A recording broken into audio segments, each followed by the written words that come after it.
वैसे तो दोनों ही दूध के धुले नहीं है, लेकिन वांगा ने फिल्म स्पिरिट के लिए दीपिका को 2 बार अप्रोच किया।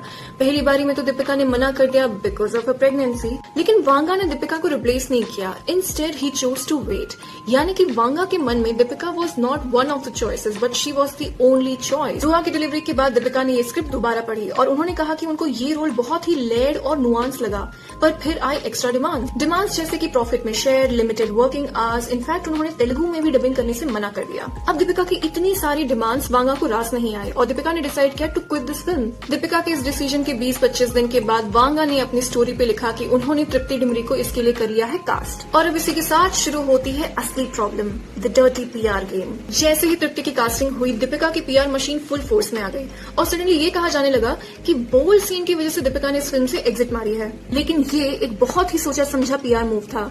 पीआर टीम में जानती थी कि एनिमल के बाद से तृप्ति और रणवीर के सीन्स पे काफी बैकलैश हुआ था, सो उन्होंने डिसाइड किया कि hit where it hurts the most. लेकिन वांगा ने दीपिका और उनकी टीम को कर दिया कॉल आउट और किया ये ट्वीट, जहां पे उन्होंने दीपिका से सीधे सीधे ये पूछ लिया कि इन सब के बीच में एक यंग एक्टर को ड्रैग करने की क्या जरूरत थी, क्या यही है आपका फेमिनिज्म? और दीपिका के इस ओपन जेलेसी को कोट करते हुए वांगा ने ये लिखा कि खुंदक में बिल्ली खंबा नोचे।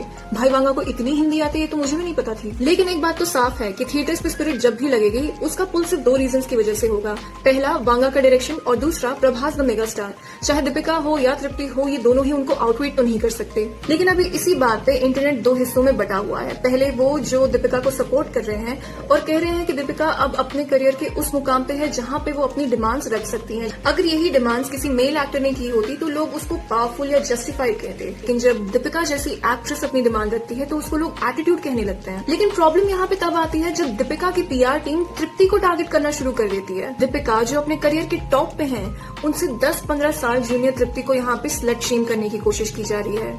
ये अपने आप में बहुत ही छोटी सोच है। इतना बड़ा नाम होने के बाद भी अगर दीपिका इतनी इनसिक्योर फील कर रही है तो ये फ्रस्ट्रेशन ऑनेस्टली मेरी तो समझ में नहीं आ रही है। आपको क्या लगता है दीपिका के इस डबल स्टैंडर्ड के बारे में? For more such content subscribe to Bollywood. मिलते हैं अगले एपिसोड में।